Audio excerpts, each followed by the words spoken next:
had a number of conversations with religious leaders, and the call of a minister or a preacher today is really vastly changing, and I think Empower's looking to that, if I'm not mistaken, in the way that, it's not just preaching at the church anymore. It's maybe someone running the finance of the church. Things are becoming so big and so many different facets of the church, from the music, from the the actual service, and all the other programs that go on from a business level to actually run a church. So I see these programs as being so innovative.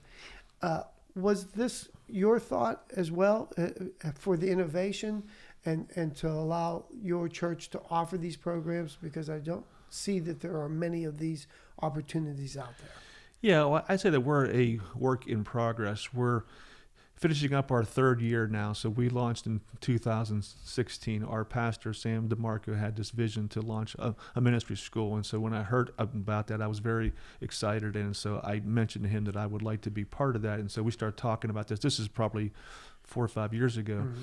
And so then after some time of talking and prayer and just sorting out some details, then I was hired on to go ahead and to launch this school. And so that's what we did 3 years ago. And so this fall will be our 4th year. And so it's been evolving as we go. And so I think that what's happening is that we're realizing that there's a lot of people out there, working adults, who are interested in growing their faith and maybe making a career change, or just maybe being able to find how they could live a better life of influence. So our school did begin as a daytime school, but we've since changed our format. And again, this is going back to what you were saying about being innovative. We just feel that there's been more interest, there's been more need for working adults who are working during the week. So we now meet only on Sundays, and we do our classes then. And so they're able to take classes online at their convenience. So it's like a self-paced online program during the week. And then we meet on Sundays for a face-to-face encounter where we're able to keep them accountable with their work that they have to complete, and also do the coaching and just and also give them the practical ministry experiences. So we think that that's been a creative way to do that, to make it fit people's schedules, because not all people are willing or able to stop working and to go to school full time. Mm-hmm. So this kind of program allows people to continue doing what they're doing, working, raising their families, doing the 9 to 5 kind of thing.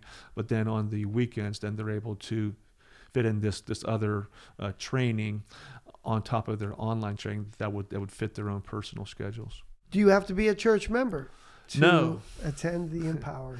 No. Yeah, we view our school as a community outreach, as a resource for other churches.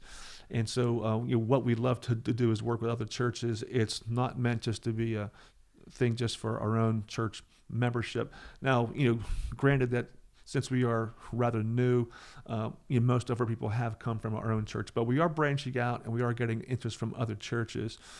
And so what we would like to see are other churches, other pastors, other people who are serving in other Christian organizations come to our school, be trained as leaders, because I believe that the church is the hope of the world and leaders are the hope of the church.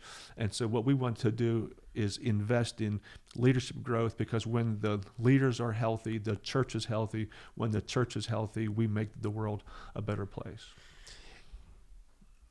What kind of work can a person like me, if I attend Empower, do afterwards? What do you see the outcome or the after effects of attending Empower? Good question.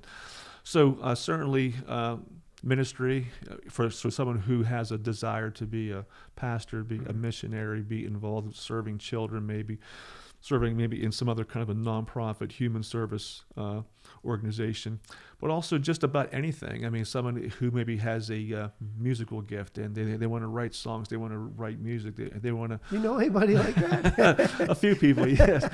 but even nowadays with the modern church, there's a lot of technology that goes on. Sure. And so just, even what we're doing here and doing video Sure. and doing creative things like that, churches need people like that. And so one of the things that people can get from our program is that they could even participate in a media arts internship and to get some skills to help them be able to do things that are media related. So it's just about anything. So just any way that God has called someone to serve them, there are opportunities out there to be a person of influence in lots of places.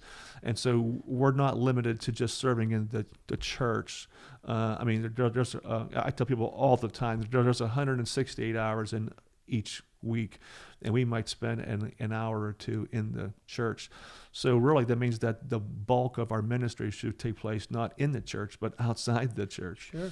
And so really, if someone feels called to start their own business, to be a teacher, to serve in any capacity, to grow as a leader, to grow in our faith, to be empowered to do what God's called them to do, is going to enable people to do just about anything. And so whenever I say empowered, I think of three things. First of all is that we have a clear vision of where we want to go and what we want to do. Secondly, that we're doing something that's meaningful and significant to us, that we feel like we're making a difference. And then thirdly, that we feel equipped, that we feel ready, that we feel like we have the skills that are needed to carry out that vision. So I think those are the things that we try to impart to our students so that when they leave after the 2 years, they can feel like they have a clear vision of what God's called them to do. They feel like they're doing something that is meaningful to them, that resonates with them, that is authentic to how they feel God has wired them. And then thirdly, that they're equipped and that they're confident in their ability that God's given them to go ahead and to carry out that ministry. What should I expect to receive back from Empower if I was in one of these programs? Well, I think that you would experience personal growth. You'd be challenged and you'd be stretched, because change and growth is always going to be a little bit uncomfortable in some ways. But at the outcome, you'll feel that you've grown. You feel like you've been able to answer some questions. You've been able to confront some issues in your life, and you've been able to maybe overcome some habits that maybe you needed to change. But I think more than anything is that you would feel equipped, is that you would feel empowered, is that you would feel like you have the ability to clarify what God's called you to do and to go out and do it. I feel like I meet people all the time who sense somehow deep down inside that they were made for something significant. But to know what that is and how to do that is just, they have no idea how to get started.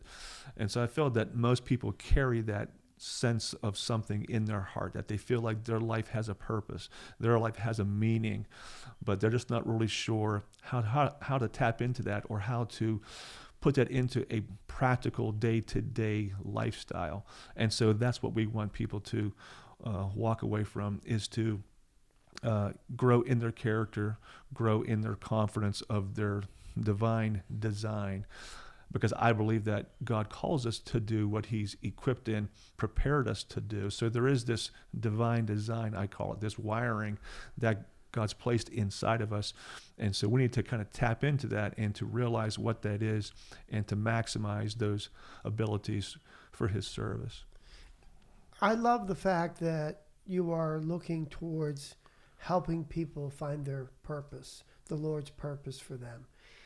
I think one of the misnomers that happens in this world is that we don't realize that our purpose will change over time. And so for that matter, is there an age limit or is there an age bracket that you would say? No. And so that's one of the things that I really like about our school. And you've been there to Yes. speak once. And so we have people from what I call all ages and all stages. People right out of high school, people that are in their 60s, and people all in between. So we have 20s, 30s, 40s, 50s, people who are married, people who are single, people who have their own business, people who are just getting started, people who know what they feel like they're called to do, people who have no clue what they feel they're called to do. So people from all kind of places. And so I like that because we can learn from each other, help each other, sharpen each other. It's not just a room full of people who all think and act the exact same way. We're there to bring out the best in each other.